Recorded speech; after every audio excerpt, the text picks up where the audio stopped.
अंतिम अध्याय 20 स्वीकारोक्तियाँ। मेरी खुद की धन संपत्ति का मनोविज्ञान। सैंडी गोट्समैन एक अरबपति निवेशक थे जिन्होंने फर्स्ट मैनहट्टन नामक एक परामर्श समूह की स्थापना की। कहा जाता है कि वे अपने निवेश दल के लिए साक्षात्कार में उम्मीदवारों से यह सवाल पूछा करते थे, आपके पास क्या है और क्यों? यह नहीं कि आपके अनुसार कौन से स्टॉक सस्ते हैं या कौन सी अर्थव्यवस्था में मंदी आने वाली है।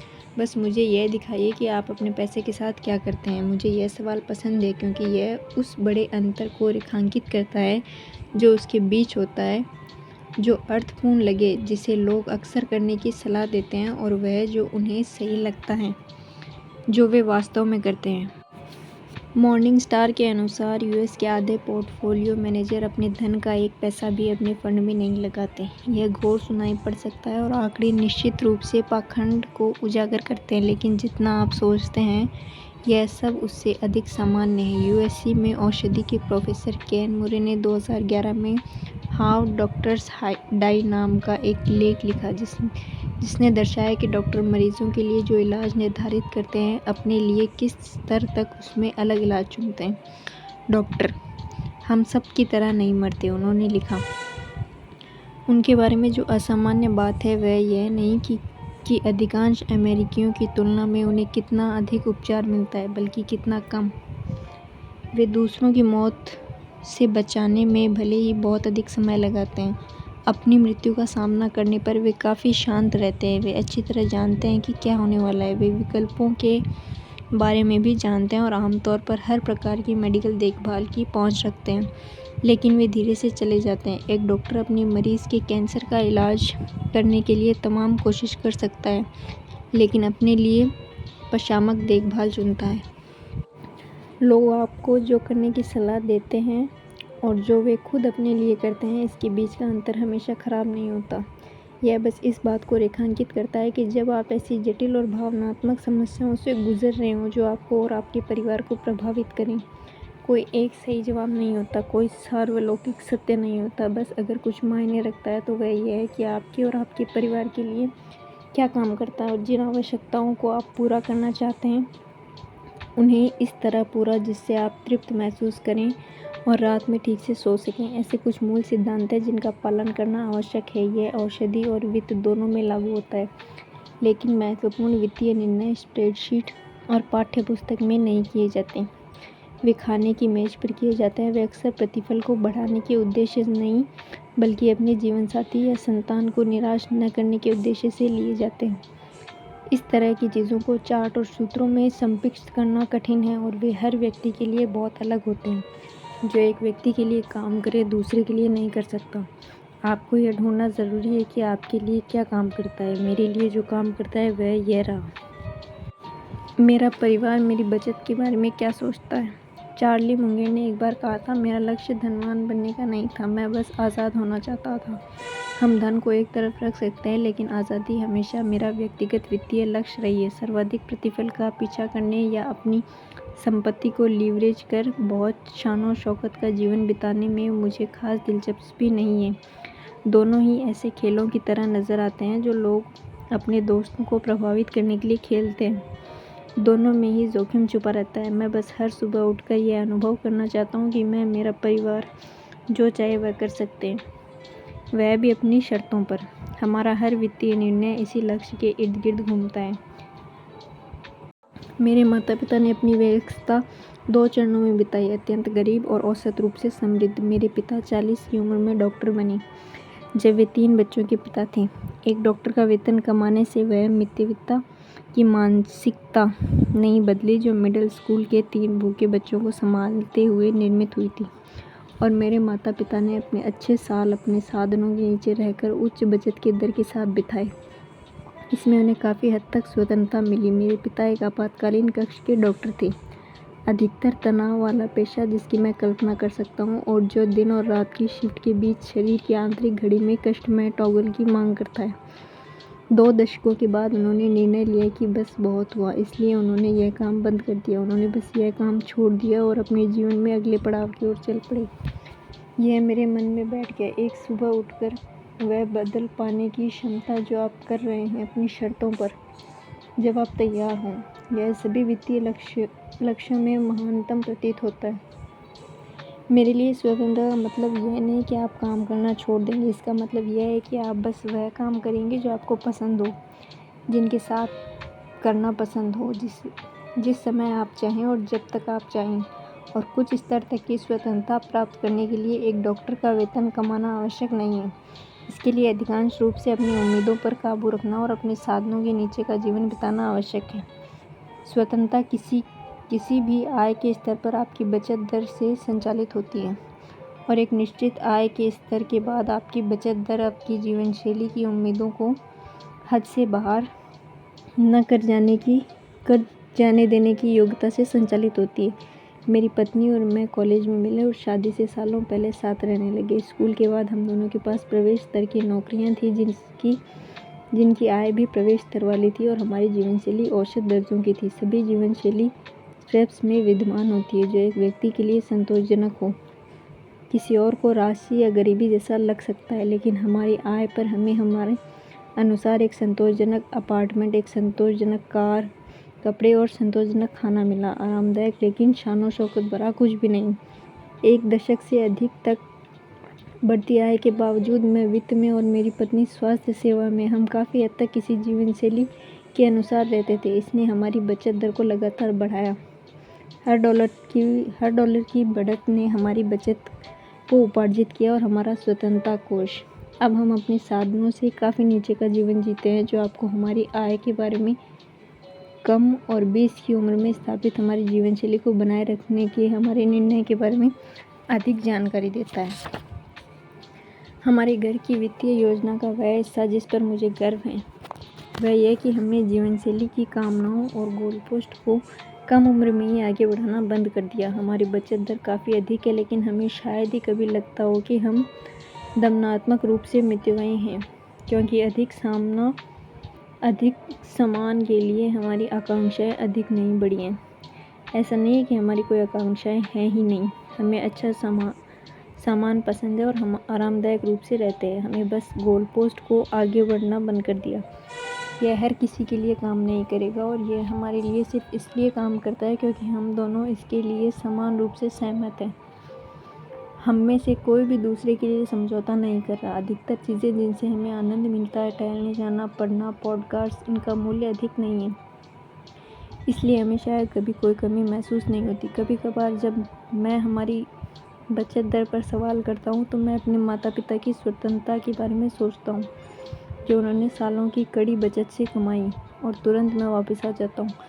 स्वतंत्रता हमारा शीर्ष लक्ष्य है। अपने साधनों से नीचे जाने का एक दूसरा लाभ यह है कि आप अन्यों के साथ बराबरी करने के मानसिक श्रम से बच सकते हैं। अपनी समर्थता से कम और आरामदायक जीवन बिताना और अधिक की कामना न करना उस अत्यधिक सामाजिक दबाव को हटा देता है जिसे आधुनिक फर्स्ट वर्ल्ड के अधिकतर लोग खुद पर लाद लेते हैं।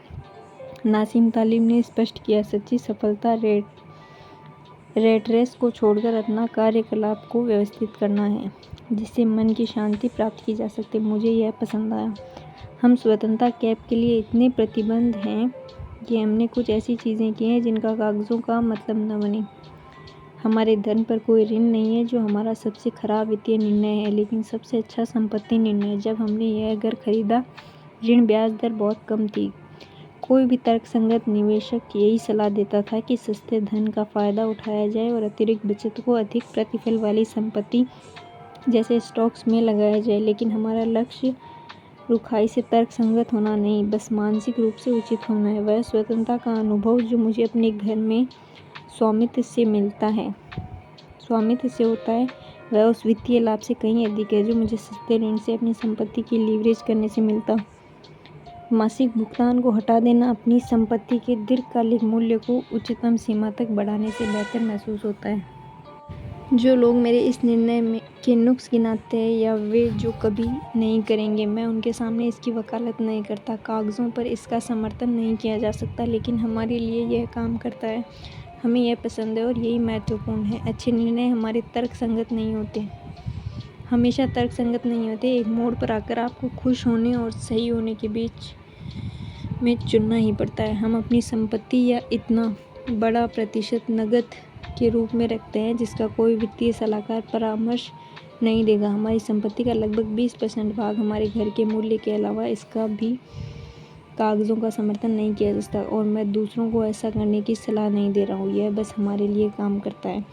हम ऐसा इसलिए करते हैं क्योंकि नकद स्वतंत्रता की ऑक्सीजन है, और अधिक महत्वपूर्ण रूप से हम नहीं चाहते कि हमें अपने स्टॉक बेचने पर मजबूर होना पड़े। हम चाहते हैं कि एक बड़ा खर्च सामने आने पर उसकी भरपाई के लिए स्टॉक्स के बेचने की संभावना जितना हो सके शून्य के निकट हो। शायद अन्यों के मुकाबले हमारी जोखिम सहनशीलता कम है, लेकिन व्यक्तिगत वित्त के बारे में मैंने जो भी सीखा उसके अनुसार हर कोई बिना छूट के एक ऐसे बड़े खर्च का सामना करेगा जिसकी उसने उम्मीद नहीं की हो, और इस खर्च के लिए वे विशेष रूप से योजना नहीं बनाते क्योंकि इसकी उन्होंने उम्मीद ही नहीं की थी।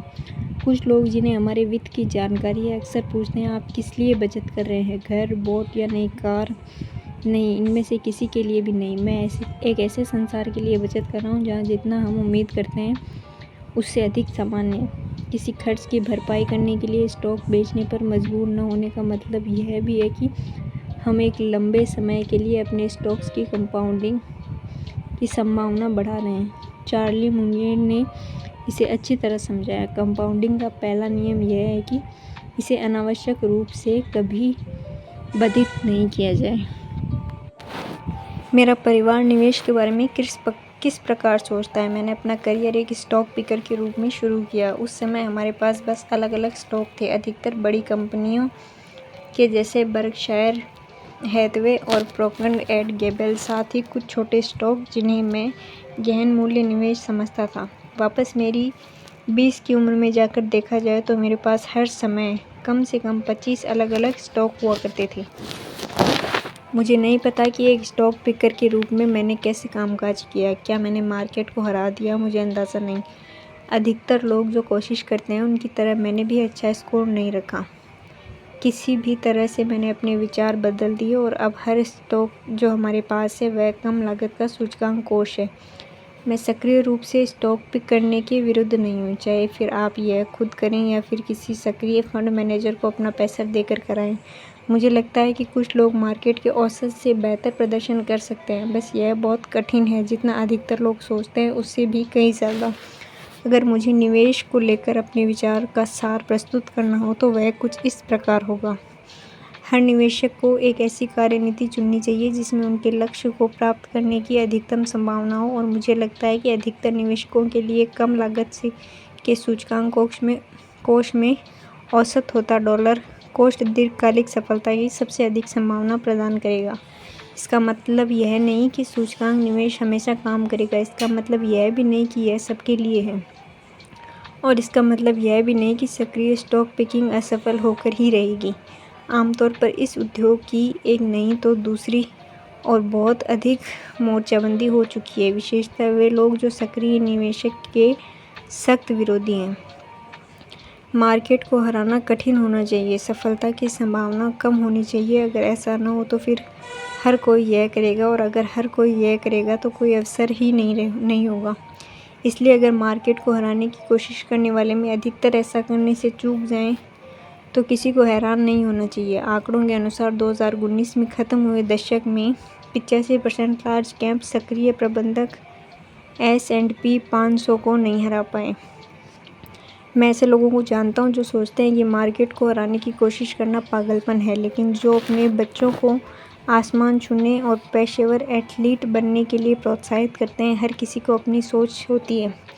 जीवन सहयोगानुपात से खेलने का नाम है, और हम सब सहयोगानुपात के बारे में अलग ढंग से सोचते हैं। सालों के अंतराल में मैं इस धारणा को समझ पाया हूँ कि अपने परिवार के सभी वित्तीय लक्ष्यों को प्राप्त करने की हमारी संभावना अधिक हो जाएगी अगर हम नियमित रूप से दशकों तक कम लागत के सूचकांक कोष में निवेश करते रहें और राशि को कंपाउंडिंग के लिए छोड़ दें। यह अधिकांश रूप से हमें मितव्ययी खर्च की जीवनशैली के कारण है। यदि मार्केट से बेहतर प्रदर्शन करने का अतिरिक्त जोखिम उठाए बिना आप अपने सभी लक्ष्य प्राप्त कर लें तो कोशिश करने का मतलब ही क्या है? मैं इस विश्व का सर्वोत्तम निवेशक हुए बिना रह सकता हूँ, लेकिन एक खराब निवेशक बनकर नहीं रह सकता। और जब तक मैं इस तरह से सोचता हूँ, सूचकांक खरीदी कर रखने का विकल्प हमारे लिए बहुत आसान है। मैं जानता हूँ कि हर कोई इस तर्क से सहमत नहीं होगा, खासकर मेरे दोस्त जिनका काम मार्केट को हराना है। जो वे करते हैं मैं उसका आदर करता हूँ, लेकिन हमारे लिए यही काम करता है। हम अपने हर वेतन में से इन सूचकांक कोष में निवेश करते हैं। यूएस और अंतर्राष्ट्रीय स्टॉक का मेल हमारा कोई नियत लक्ष्य नहीं है, यह बस वह है जो हमारे खर्च करने के बाद बच जाता है। इसी कोष में से हम सेवानिवृत्ति खाते में पैसा डालते हैं और अपने बच्चों की 529 कॉलेज बचत योजनाओं में योगदान करते हैं, और बस इतना ही। प्रभावी रूप से हमारा शुद्ध मूल्य है एक घर, चेकिंग अकाउंट और वैनगार्ड सूचकांक कोष। हमारे लिए इससे और अधिक जटिल होने की आवश्यकता नहीं है। मुझे यह सरल ही पसंद है। निवेश को लेकर मेरी एक गहन धारणा यह है कि निवेश में लगे प्रयास और निवेश के नतीजे कम सहसंबंध होता है। कारण यह है कि संसार पुच्छ द्वारा संचालित होता है, कुछ एक परिवर्ती कारक अधिकांश नतीजे के लिए उत्तरदायी होते हैं। आप निवेश करने में चाहे कितना भी कड़ा प्रयास करें, लेकिन अगर आप उन 2 या 3 बातों से चूक जाएं जो आपकी कार्यनीति में कांटा घुमाती है, आप सफल नहीं हो पाएंगे। इसका उल्टा भी सच है। सरल निवेश कार्यनीतियां भी अच्छे से काम कर सकती हैं अगर वे उन चीज़ों पर पकड़ बनाए रखें जो उस कार्यनीति की सफलता के लिए आवश्यक हैं। मेरी निवेश कार्यनीति सही निवेश क्षेत्र चुनने या फिर अगली मंदी का समय जानने पर निर्भर करती है। यह उच्च बचत दर, धैर्य और इस आशावाद पर निर्भर करती है कि वैश्विक अर्थव्यवस्था अगले कई दशकों में मूल्य बनाएगी। मैं वस्तुतः अपना पूरा निवेश प्रयास इन 3 बातों में सोचने में लगाता हूँ, खासकर पहली 2 जिन्हें मैं नियंत्रित कर सकता हूँ। मैंने अतीत में अपनी निवेश कार्यनीति बदली, इसलिए निश्चित रूप से संभावना है कि मैं इसे भविष्य में भी बदल सकता हूँ। हम चाहे जैसी भी बचत या निवेश करें, मुझे भविष्य में हमारा लक्ष्य हमेशा स्वतंत्रता होगा, और हम हमेशा वह करेंगे जिससे हम रात में चैन की नींद सो पाएं। हमें लगता है कि यही परम लक्ष्य है। धन संपत्ति के मनोविज्ञान में महारत, लेकिन हर किसी की अपनी सोच होती है। मूर्ख कोई भी नहीं है। इसी के साथ यह पुस्तक समाप्त होती है। धन्यवाद।